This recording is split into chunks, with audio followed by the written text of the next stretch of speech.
নীরবেই চলছিল দূষণ। পলাশ উপজেলার ফুলবাড়িয়া গ্রামে দীর্ঘদিন ধরে কার্যক্রম চালিয়ে আসছিল একটি চাইনিজ ব্যাটারি ফ্যাক্টরি। এলাকার মানুষ অভিযোগ করে আসছিল, এই ফ্যাক্টরি থেকেই নির্গত ধোঁয়া আর রাসায়নিক বর্জ্যে দূষিত হচ্ছে বায়ু ও পানি, বাড়ছে রোগব্যাধি, ধ্বংস হচ্ছে গাছপালা ও ফসলি জমি। তবুও কোনো প্রতিকার মিলছিল না।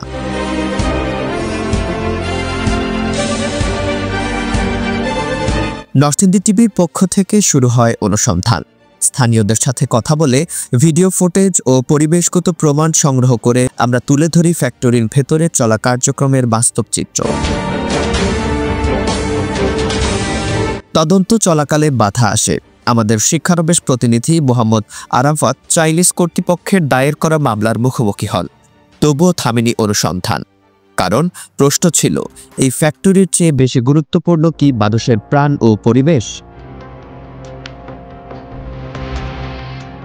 অবশেষে ২১ এপ্রিল সোমবার সকাল সরেজমিনে আসেন পরিবেশ অধিদপ্তরের এক্সিকিউটিভ ম্যাজিস্ট্রেট আব্দুল আল মামুন। পরিদর্শনের পর অস্থায়ীভাবে ফ্যাক্টরিটি বন্ধ ঘোষণা করা হয় এবং তাৎক্ষণিকভাবে বিদ্যুৎ সংযোগ বিচ্ছিন্ন করা হয়। একই সাথে নির্দেশ দেওয়া হয় চাইনিজ কর্তৃপক্ষকে দ্রুত স্থানটি খালি করতে হবে।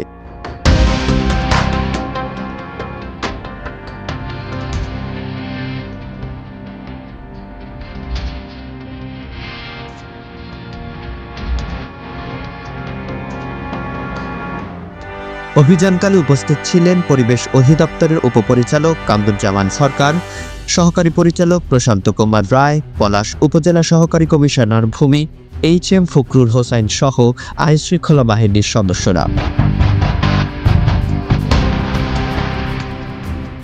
একটি ফ্যাক্টরি বন্ধ হওয়া যেন কেবল কোনো ইমারতের বন্ধ হওয়া নয়, এটি এলাকার মানুষের দীর্ঘদিনের প্রতিবাদ, একটি সংবাদ মাধ্যমের দায়বদ্ধতা আর একজন প্রতিনিধির সাহসিকতার ফল।